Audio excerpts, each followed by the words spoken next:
The textured cliffs walling the Endicott Arm in the Tongass National Forest are a thing of beauty. As you pass the bald mountainsides that border the channel, where patterned lines crisscross the faces of the rock, your eyes are held captive. Then when you realize these patterns are the scars of past giants, your mind becomes captive as well. On a small craft floating in the middle of a glacial valley, these ancient footprints of something older and more powerful than we can leave you spinning in awe. You wonder if, after so many centuries of age and weather, the ice will look the same. What size must be the monsters that once tore apart this valley? You know you'll never be able to match its glory, reminisce with it, or test its mighty strength. Your only hope is that, if you watch this fallen titan closely, and for long enough, you might just somehow understand it. And so you watch, and wait, and you edge a bit closer, and you hope that, if you're lucky enough, you can learn just a bit more before it's finally gone forever.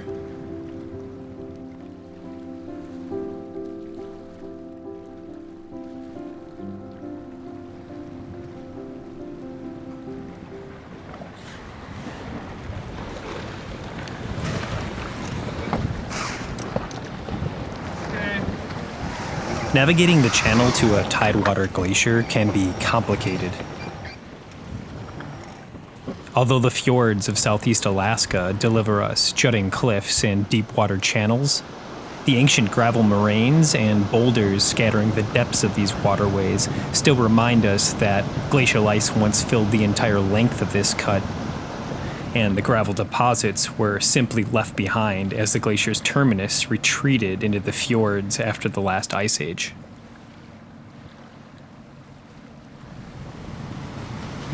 This seemingly isolated ribbon of gravel is actually a great example of the beginning observations of what eventually led to glaciology, and we now know that this type of moraine marks the ancient mouth of a giant ice flow. It was 1824 when Norwegian professor Jens Esmark first theorized that glaciers were responsible for these seemingly random piles of debris, attributing the odd placement of large boulders and inextricable mounds of gravel to the flow of glacial ice, and finally recognizing these powerful agents of erosion for what they truly were.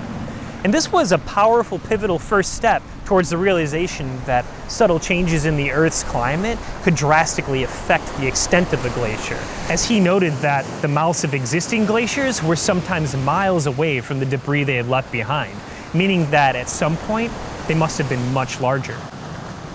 The importance of these initial observations of ice-aged evidence is hard to overstate, as it would become paramount as we started examining our modern retreating glaciers.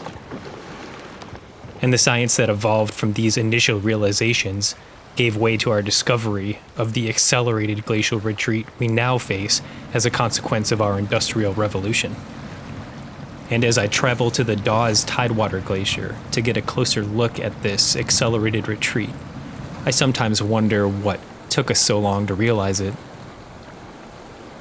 But the frigid weather itself makes it clear why glacier research and climate science took so long to gain momentum, as most glaciers in the world exist in remarkably remote and inhospitable locations.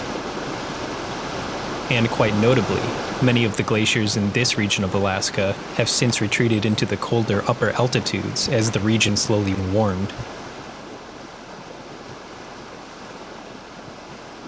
But as an exception, the lowest portions of the Dawes Glacier are still nestled within these deep rocky channels, which insulate and moderate the temperature around this Tidewater Glacier, allowing it to continue creeping along at sea level and crack off into the ocean.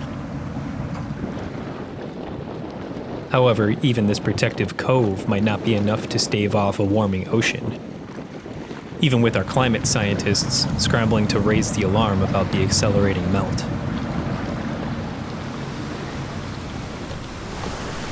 With access to satellite imagery and ice core data, some alarming discoveries have been made within the last 50 years regarding the acceleration of glacial retreat.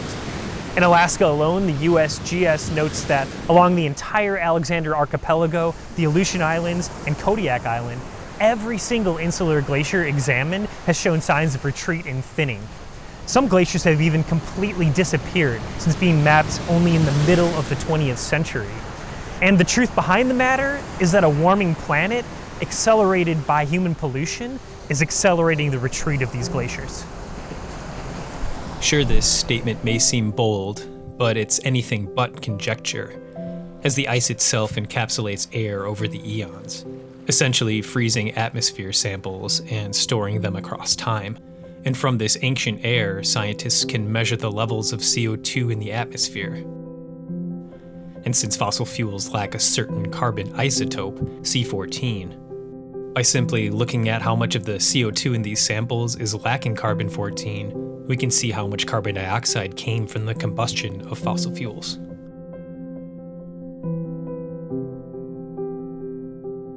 We now know that in the past 200 years, human activity has increased the amount of carbon dioxide in the atmosphere by around 40%. These gases absorb the thermal energy produced as photons from the sun excite electrons of atoms on the surface of the Earth. But the heat created once the light falls on the planet cannot pass back through the atmosphere the way the sunlight did, and it instead becomes trapped by the gases, causing the planet to warm up. You can think about this like a car sitting in the sun on a hot, cloudless day, with certain gases and vapors acting like the car's windshield. Sunlight can easily shine through the glass windshield, but when it does, it shines on objects inside the car, warming them up and creating something new, heat. Now, this newly created heat doesn't act like the sunlight did, and it won't pass back through the glass windows so easily. And if you then start rolling up the windows, trapping the heat behind even more glass, the heat has a harder time than ever escaping the car, and it builds up quickly. So in comparison, adding more CO2 and other greenhouse gases to the atmosphere is just like rolling up the windows more and more, letting out less heat. Over the past 60 years, the average temperature of an Alaskan winter has increased by approximately 6 degrees Fahrenheit, as noted in the data presented by the Alaska Center for Climate Assessment and Policy, the Alaska Climate Research Center, the NOAA, and NCES. And in Western North America, glaciers are predicted to lose up to 80% of their ice volume by 2100. What's more, related causes, such as increased dust and soot from the burning of fossil fuels and forests, are also contributing to glacial retreat, as the dark particles that fall onto the glacier from the atmosphere absorb solar radiation, increasing the melt rate of the ice below. Of course, as we float near the terminus of this particular Tidewater glacier, the intimidating size and raw beauty of the megalith can leave you feeling small and powerless, wondering just how the hell a human could ever affect this giant river of ice. But it's not something one person is doing alone. We, as a species of over 7 billion, are melting them away together. And while this melt has led to the increased cracking of the ice, making for a pretty video, the implications of receding glaciers make for an ugly future. But while we struggle to collectively grasp the full effect of our industrial revolution, the glacier doesn't wait. The ice will keep on cracking because that's what it does. That's what it always does. This beautiful titan of erosion will continue to fracture in glorious wonder until there's no ice left to splash in the water. And when this beauty is gone and only the scarred rocks remain, maybe, finally then, we'll regret the pointless politics that ignored science, valued oil jobs over clean energy jobs, claimed hoaxes by the world at large, and wasted our planet's beauty simply to counter the opinions on the other side of the aisle. Or maybe a receding glacier is just a hint of something yet bigger at play. Something sleeping over the horizon. And I hope that, in even doing my small part documenting these changes, I can somehow help change the future. So I take another moment, as our future is unclear, and I watch the cracking ice for just a little bit longer as it crumbles into the ocean.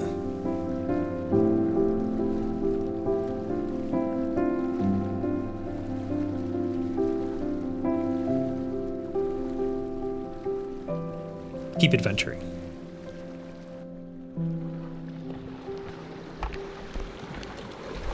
That's one fish right there. That's one fish. Doesn't start slopping around everywhere.